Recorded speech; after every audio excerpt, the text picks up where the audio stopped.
Allez, on part dans le Pacifique. On met le cap sur la Polynésie française à la rencontre de Teiva. C'est un amoureux de voile traditionnel. Alors, il faut dire que la voile polynésienne, c'est exactement comme dans le dessin animé Vaiana. Seuls les experts la maîtrisent parce qu'elle nécessite une force physique, une force mentale à toute épreuve. On se déplace en se référant au soleil le jour et aux étoiles la nuit.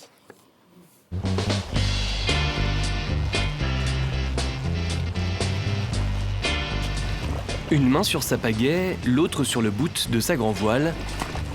Teiva Véronique est un navigateur hors pair. Il survole le lagon avec sa pirogue à voile à près de 40 km/h.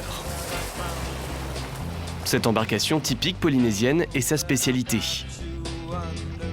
Un moyen de locomotion ancestral perdu au fil du temps. Donc avec l'accidentalisation des populations, on est resté sur la terre, on a beaucoup moins navigué, on n'avait même plus le droit de naviguer.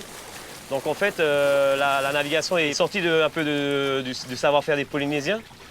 Donc depuis quelques années, ça se réintroduit. Diplômé d'État, Teiva enseigne aujourd'hui la navigation de la pirogue à voile. Assieds-toi sur le gâteau et là tu vas tenir le main et tu vas rouler la voile, ok? Ce sport demande une attention toute particulière. Pour Teiva, il faut carrément faire corps avec les éléments. On regarde autour de soi, on regarde la forme des nuages, quels sont les indicateurs sur les nuages par rapport au vent et aux conditions météo. On regarde la force du vent, donc plus le vent est fort, plus ça va déformer la mer.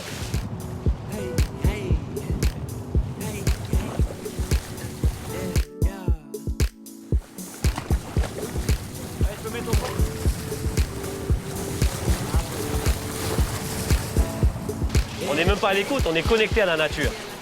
Même si voilà, on dirait que je suis juste assis sur la pirogue à naviguer, je suis connecté avec, je ressens les mouvements de la pirogue, donc je ressens les mouvements de la mer. Une pirogue à voile se compose d'une coque principale et de 2 balanciers. Le modèle est le même qu'à l'époque, les matériaux, eux, ont changé. On ne peut plus construire des pirogues en bois, parce qu'on n'a plus les mêmes bois qu'avant, on n'a plus autant de ressources, donc on construit des pirogues en composite.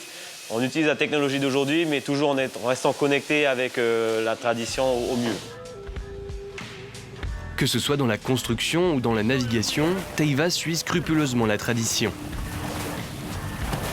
Et ne parlez surtout pas à notre capitaine d'utiliser un GPS. Donc c'est ça aujourd'hui qu'on essaie de mettre en avant. Donc c'est le lien avec le passé, les techniques de navigation traditionnelle, la connexion avec les éléments et surtout ne pas être dépendant de l'électronique.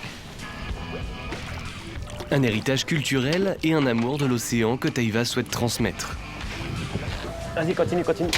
Le bonheur pour Teiva, en plus de son école de pirogue, il propose des excursions dans les îles aux touristes. Allez, on va faire un petit tour dans le lagon de Haloué et après un petit tour le long du récif. Ah ouais, essayer d'aller glisser un petit peu.